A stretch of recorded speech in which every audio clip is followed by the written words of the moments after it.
শ্রীলঙ্কায় তারা আমরা করেছি ছাত্র আন্দোলন, ওরা এটা দেখে করে দিল গণ অভ্যুত্থান।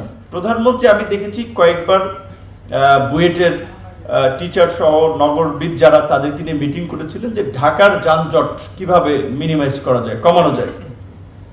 আমাদেরকেও ইন্টারনালি ওই ধরনের ইনস্ট্রাকশন একটা দেয়া আছে যে বিভিন্ন ক্ষেত্রে স্টেক হোল্ডারদের কনসালটেশন নেওয়া এবং তার মাধ্যমে একটা কাজ বাস্তবায়ন করা, যাতে সরকার একটা ভালো পদক্ষেপ অন্যরা নেগেটিভভাবে না দেখে। তো আশা করি নিরাপদ সড়ক আন্দোলনের যারা আছে তারা যদি কিছু প্রস্তাব দিয়ে প্রাথমিকভাবে বিআরটিসি সড়ক মন্ত্রণালয়ে বসতে পারে এবং চাইলে প্রধানমন্ত্রীকেও কিছু লিখিত প্রস্তাব দিতে পারে, এবং এই আন্দোলনটা যেন, এই প্ল্যাটফর্মটা যেন থাকে। কারণ একটু যারা সিনিয়র হয় তাদের অনেক ধরনের এনগেজমেন্ট থাকায় সাধারণত ছাত্র থাকাকালীন সময়ে মানে এটা তরুণ সময় আসলে যতখানি সোশ্যাল অ্যাক্টিভিজমে সময় দেওয়া যায়, একটু সিনিয়র হলে অনেকগুলো কারণে দিতে পারে না।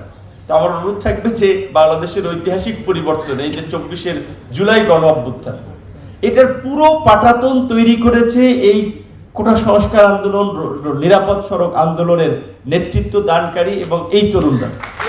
এবং শুধুমাত্র বাংলাদেশে না, তারা বাংলাদেশের পরে শ্রীলঙ্কাকে পথ দেখিয়েছে। শ্রীলঙ্কার তরুণরা কারণ এই আন্দোলনটা তো তখন ইন্টারন্যাশনালিও ব্যাপক আকারে প্রচার হয়েছিল। শহীদুল ভাই গ্রেপ্তার হলেন।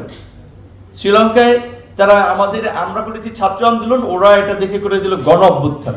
যে শেষ পর্যন্ত বাংলাদেশেও হলো, এবং বাংলাদেশকে আবার ফলো করলো কারা? নেপাল, এবং সর্বশেষ কারা ফলো করলো? ইন্ডিয়া।